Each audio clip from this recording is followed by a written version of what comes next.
best in radio. It's all about what's next. Go to financialsurvivalnetwork.com and sign up for your free weekly newsletter. You'll also get 3 free reports. The Financial Survival Network. It's all about what's next.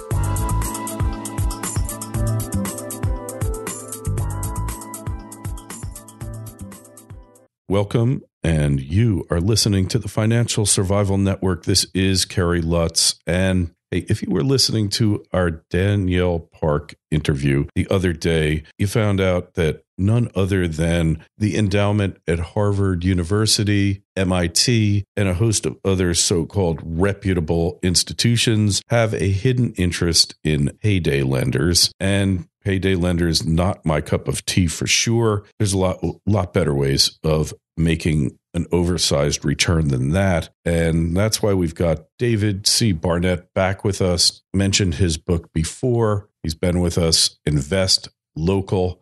And hey, it's a great book. Got a copy of it. Dave was kind enough to send it to me, and I've read through it. And Dave is back with us, and we're really going to go into detail today. Dave, it's good to have you back. Well, thanks, Kerry, for having me. I really enjoy our conversations. Yeah, well, hey, you have really thought this thing through. And what I really like about it is you're not some theoretician sitting behind a desk, teaching a bunch of kids. You could do this and you could do that. You've actually done all this stuff, with the exception of making payday loans, which makes you all the more, really elevates you in my eyes all the more. Well, thanks, Kerry. I've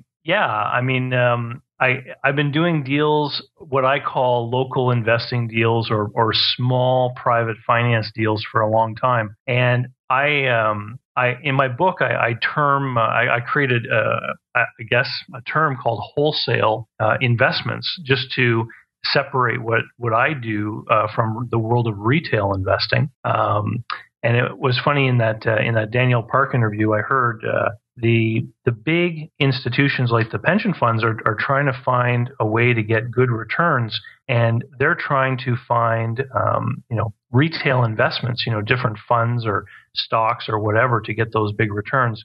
And you just can't do that anymore. If you want to have a large return on your money, you need to get your hands dirty and get into the world of what I call wholesale investing. I just did a deal, for example, a couple weeks ago, which is done at 12.9%. Really? How did that deal work? Well, I was approached by someone who knew that I did these kinds of local investments, and primarily I do deals with small businesses.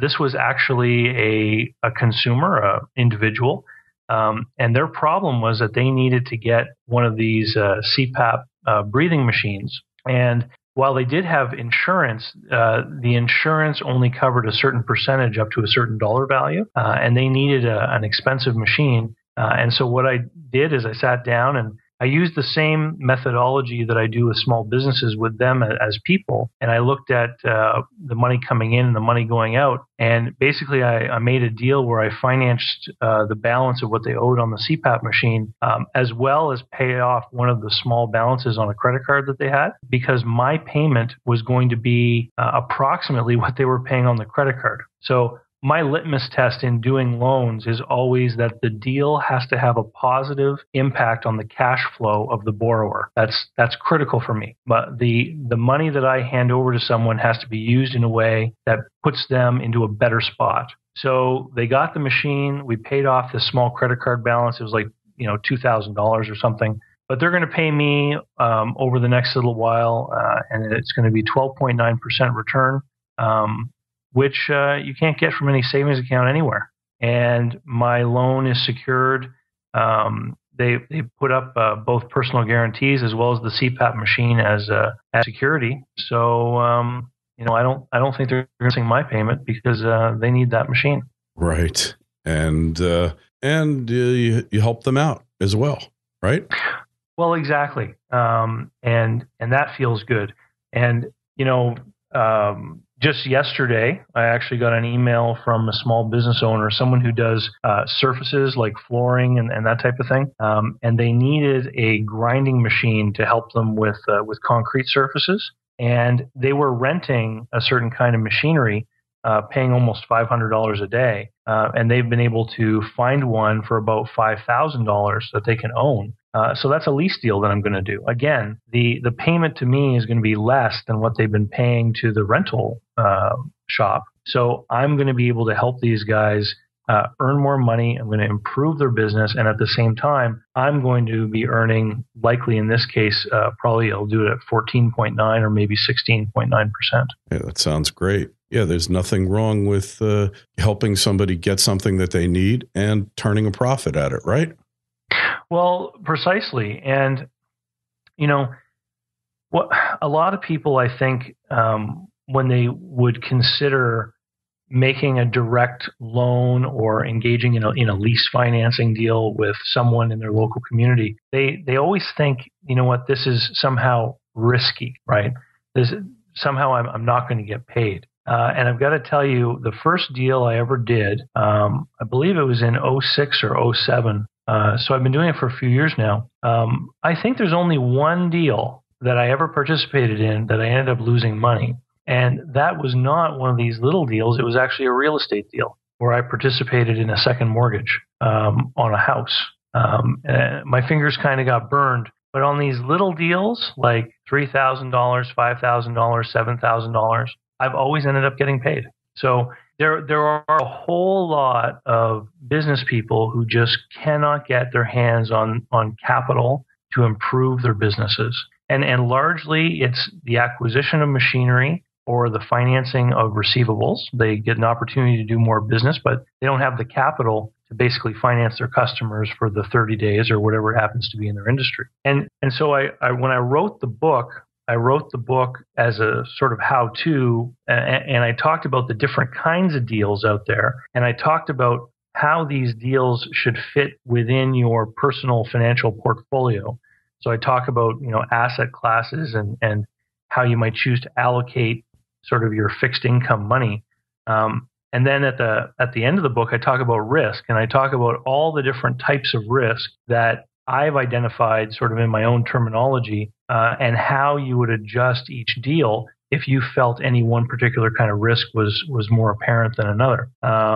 So one of the hints, I guess, in the book, and Kerry, when we were talking earlier, you alluded to it, is I always recommend to beginners that when they do a deal, they do not do deals that exceed the limit for small claims court in their jurisdiction. Because if a deal ever did go bad, if you're under that small claims limit, then often you can seek legal remedies for far less money than if you had to engage a solicitor, for example. Right. And therefore you have self-help, and your costs of bringing a small claims court action are, under $100 in just about every jurisdiction in the U.S. and Canada. Mm-hmm. And then, it's also expeditious. It's not going to take years. There's no discovery involved. And from the time you file your action to the time you get a judgment could be a matter of weeks. So obviously a good way to do it. Although in some places like New York City, you can engage in some dilatory tactics, but for the most part, you're going to get a judgment pretty quickly. And what's funny, Kerry, is I've been to small claims court 5 times in my life. Always as the complainer. What's the term? The plaintiff. Okay. Plaintiff. Yeah. And none of those occasions ever had anything to do with these small finance deals. It was always either a client that I was doing contracted work for, or when I used to own apartment buildings, it would be stuff with tenants, of course. Mm-hmm. Yeah. So I could tell you stories about small claims court. I've been there literally hundreds of times.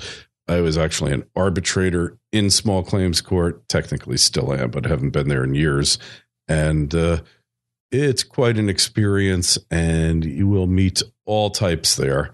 But it actually was a lot of fun, and I really enjoyed it. But in any event, when we return, some specific examples of types of deals and types of returns that you can expect in this local investing, local finance business, and how you protect yourself with what we would call in the United States UCC filings or liens, because you always got to file a lien to let the rest of the world know that you have an interest in this property on the Financial Survival Network. FSN Radio. It's all about what's next.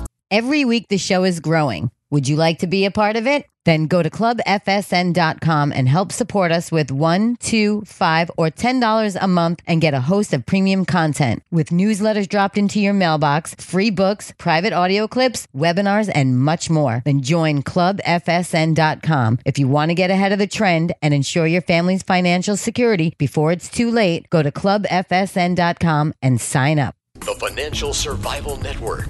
It's all about what's next. And in case you just joined us, we've got David C. Barnett, author of a phenomenal book that you really should pick up.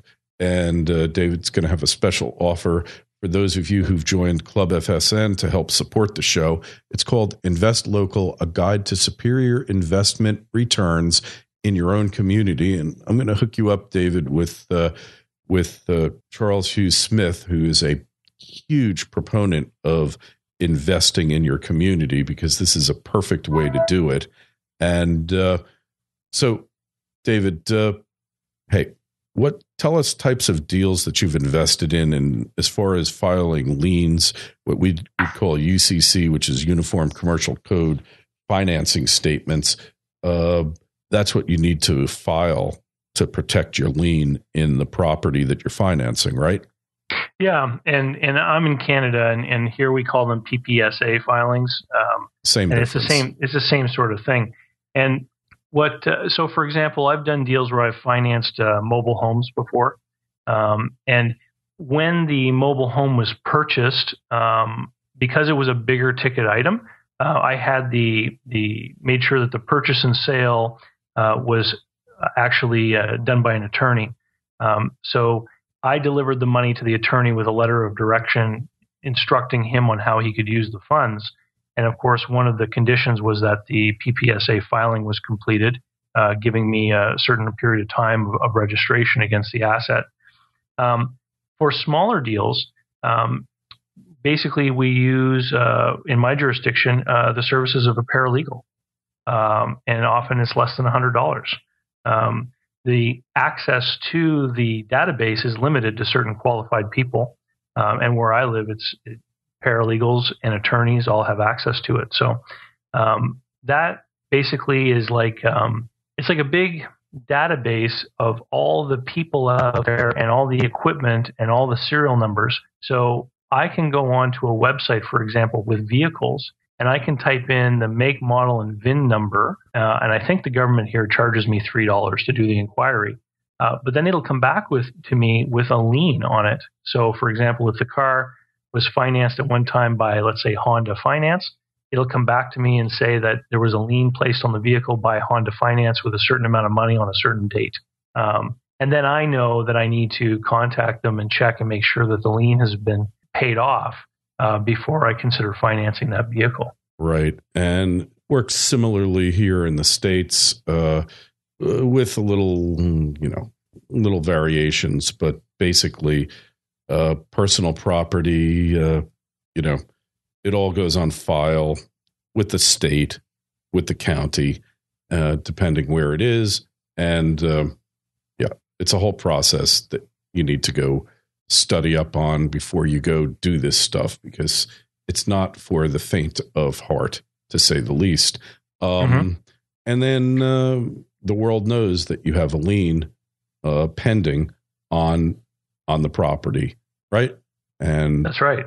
Yeah. So tell us some other deals that you've done recently and types of returns that you've gotten. Well, you asked about the types of returns, and so to continue with the mini home deal, I did that deal at an interest rate of 19%, and I charged a lender's fee on top of it as well, which boosted the effective rate. And it was a relatively small deal, so I put out $10,000 of my own money, and this is all detailed in the book, all the numbers and how you calculate it.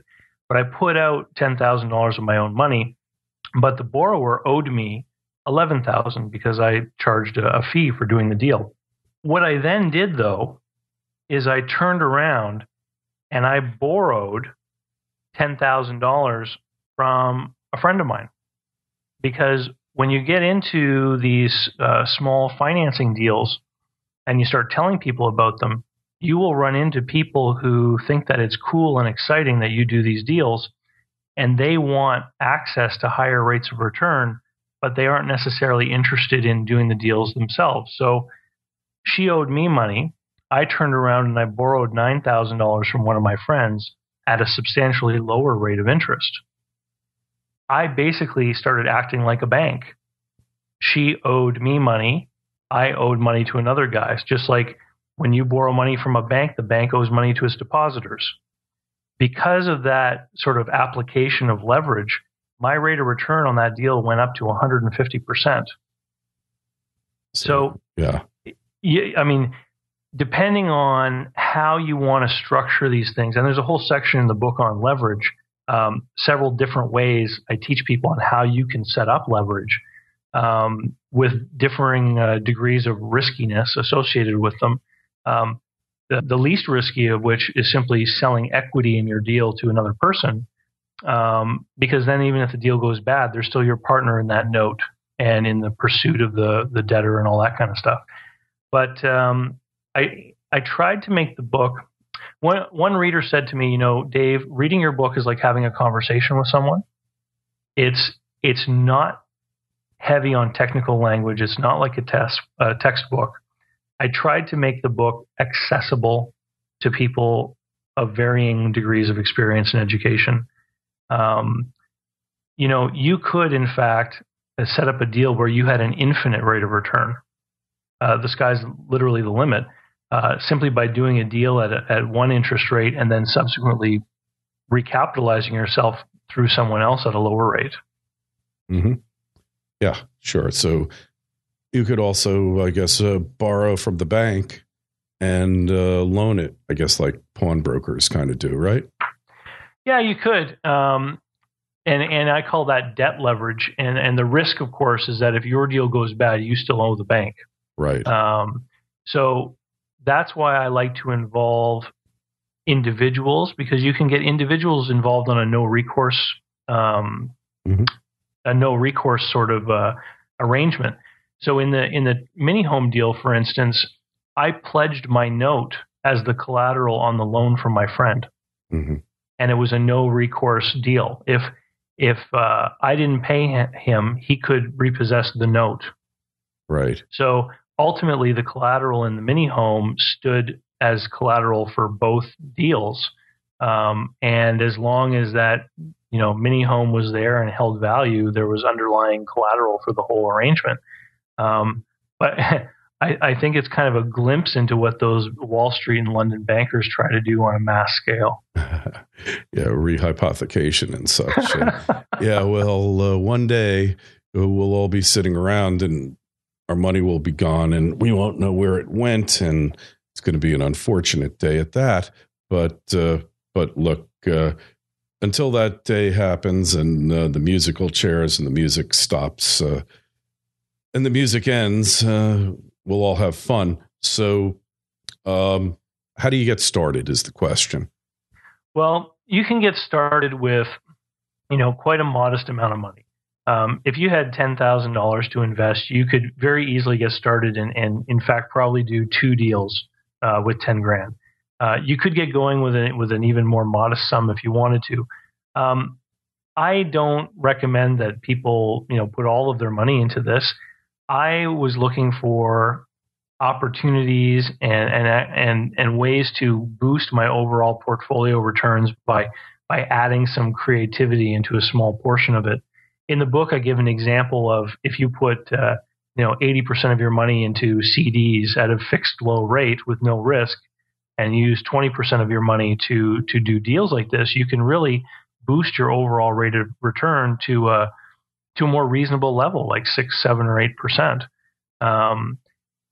Once you get out there and do a deal or two, then people will start to contact you.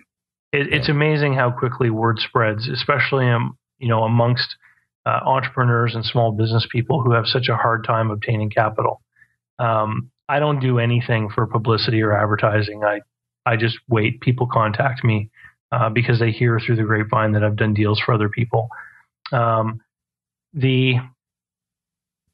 think the biggest thing, though, is to not be afraid to take the plunge. You know, if you're meeting with an entrepreneur and this person has car loans and credit cards and things, it means that very large institutions with much more resources than you have evaluated this person and made the decision that they should be able to pay.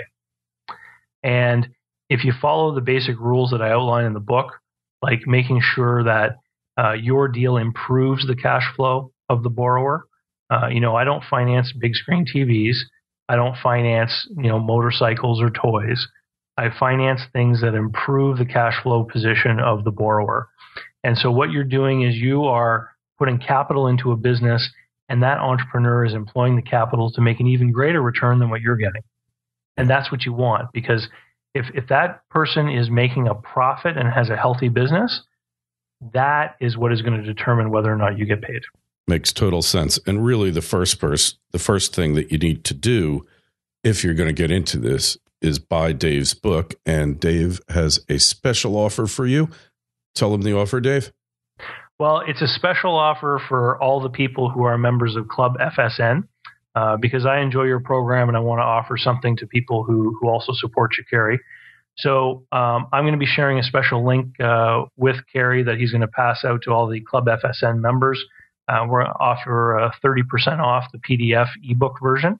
And anyone else who wants to buy the book, it's accessible through my blog site, investlocalbook.com, where I try to post on most business days information, news, highlights, or stories from my past business experience. And the book is also available in softcover or for Kindle from Amazon on any of the Amazon sites around the world. Okay. Well, Dave, I think you've come up with something phenomenal here. That's why I had you on again. Everybody talks about buying local, investing local, but nobody really does it. And, because it's not that easy. You can go to the local greengrocer, the local vegetable store, and you can go to the guy who's selling cards and all that. But then it gets much more difficult. Groceries, things like that, and you've really devised a way for reinvesting in your community. And you've created a system for doing it. And that's what really impresses me most. And you've also devised a means of being rewarded for doing it and profiting from doing it, because it's nice to do it just out of the goodness of your heart.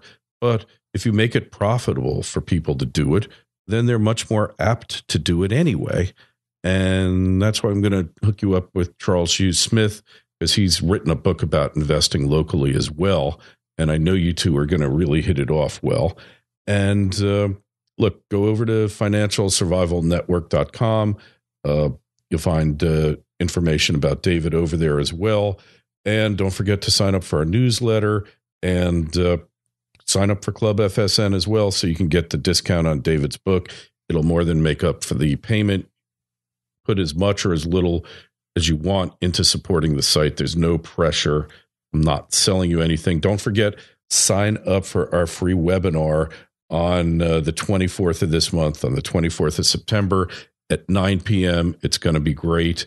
Robert, Ian, and I are doing it. We're going to have Greg Manarino on with us. It's free. There's no hooks, no nothing. Just come and listen.